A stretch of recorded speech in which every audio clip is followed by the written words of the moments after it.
Welcome back, Careblazer. Today we are talking about a super important topic that's not necessarily pleasant, but it's important that we all know about this, especially if you are caring for somebody with dementia. And that is urinary tract infections, or UTIs. Let's dive in. UTIs are super common in dementia. In fact, they happen more often in people with dementia than when people who don't have dementia. For example, about 1 in 3 people with dementia who go to the emergency room end up having a urinary tract infection. That's compared to about 1 in 8 older adults who don't have dementia. People with dementia are also about 3 times more likely to develop a UTI after surgery compared to those without dementia. So let's break it down. Why are people with dementia more likely to develop a UTI? There are a few different reasons. Reason number 1 is that memory and confusion and physical issues, these all pose challenges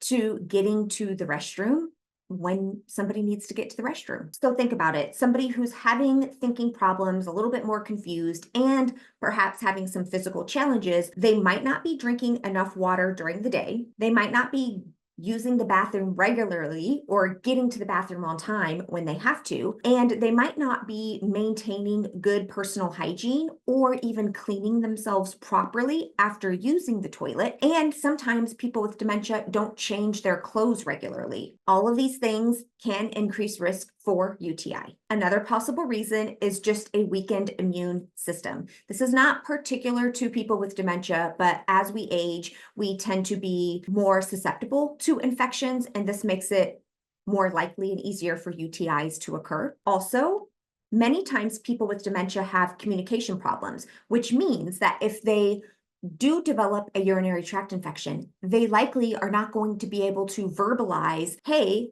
something is wrong. I'm not feeling right down there. I'm having some burning sensation, urgency. I'm feeling like I always have to go. They're not really able to express the symptoms of a UTI, which means they tend to keep the UTI longer. It goes longer before it's recognized. So let's talk about what some of the early signs of a UTI are so that you can identify them sooner in your loved one and get treatment for it right away. Because when people get UTI, and here's the first early indication, many times their behavior changes suddenly. So I'm talking about increased confusion, increased agitation, maybe even increased aggression. If your loved one with dementia tends to already be irritable and aggressive or confused, a UTI can make it so much worse. It almost seems like overnight, all of a sudden, they got worse. So sudden changes in behavior is one early indication. Another indication is a sudden change in their thinking abilities,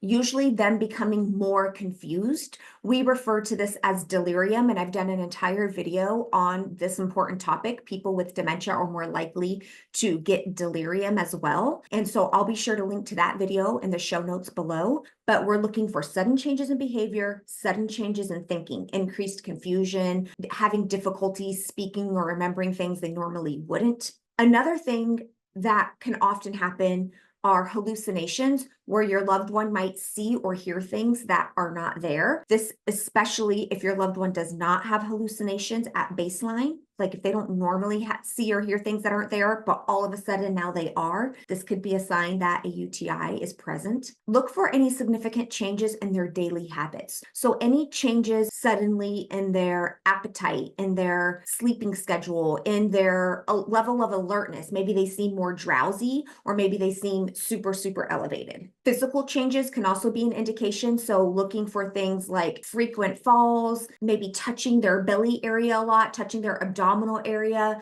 more than usual, like a sign of physical discomfort. And then finally, the most obvious early indication that your loved one might have a UTI is that literally incontinence changes. Maybe they're suddenly having more bathroom accidents, urinating themselves more often, going more frequently. You might even be able to smell a difference in their urine. all signs of UTI could be present. Obviously, if you suspect your loved one might have a urinary tract infection, contact their medical provider right away. But let's talk about what you can do to hopefully minimize and prevent your loved one from ever getting a UTI in the first place. One of the most important things is for them to stay hydrated. Obviously, talk to your loved one's medical provider because there are some people who are on fluid restrictions for certain other health conditions. But for the majority of people, we're talking 6 to 8 glasses of fluid a day, like water, ideally. And this can really help prevent UTIs. If your loved one tends not to like water or drink water, be creative with other types of input that are hydrating. Things like fruit, Jello, popsicles, things like that. I've done a whole video on this topic as well. I'll be sure to link that in the show notes below. Number 2, encourage regular routine bathroom trips, especially if your loved one really no longer feels the urge to have to use the restroom. They might not be able to recognize they have to use the restroom. Getting them on a schedule can be helpful to minimize them having accidents on themselves and then sitting in their urine, which is going to increase the chance of infection. Number 3, definitely maintaining good hygiene, making sure their genital area stays clean. And a bidet can be a wonderful addition to the home if this is something that your loved one's having a hard time doing. Maybe they're having a hard time keeping themselves clean or wiping appropriately. This can be helpful. It might also be an indication that your loved one needs more help in the bathroom. So we might have to start doing more hands-on care than we have been, making sure that the way to the bathroom is easy to find, using clear signs or clear lighting to indicate this is where the bathroom is at, doing whatever we can to prevent constipation, which can often mean just getting them to move, making sure they're having appropriate fiber. Exercise is really helpful. Again, the hydration, which we've already talked about. And then finally, doing what we can to keep your loved one dry. So making sure we're changing incontinence products when needed, we're changing wet, soiled clothing when that's happening, because that's going to help prevent UTIs as well. I know that as I say these things, I'm saying them as if it's just a simple, easy thing to do, but I know from firsthand experience, it is not a simple, easy thing to do, especially if your loved one doesn't want to accept your help, doesn't think they need help, is very private, and doesn't want your help in the bathroom. I recognize how hard and challenging it can be. I have many different videos on how to increase somebody's receptivity to your help and also how to help make bathroom experiences a bit easier. Again, make sure you check the show notes for links to those. But in closing, UTIs are very serious. They can lead to significant health issues, especially the longer they stick around and the less they go detected. If you suspect a urinary tract infection, please just contact your loved one's healthcare provider right away. The earlier, the better. I really appreciate you tuning in.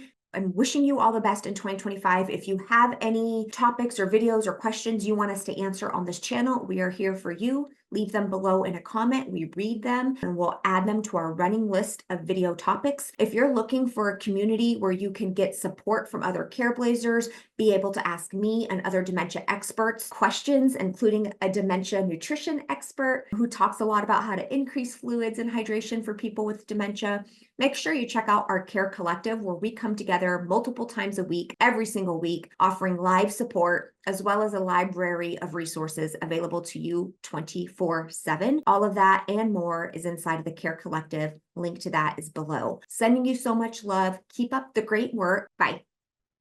Also, Nico gets a belly rub for every person who subscribes from this video. So if you haven't already, click the red subscribe button. It's totally free, and Nico says thank you very much.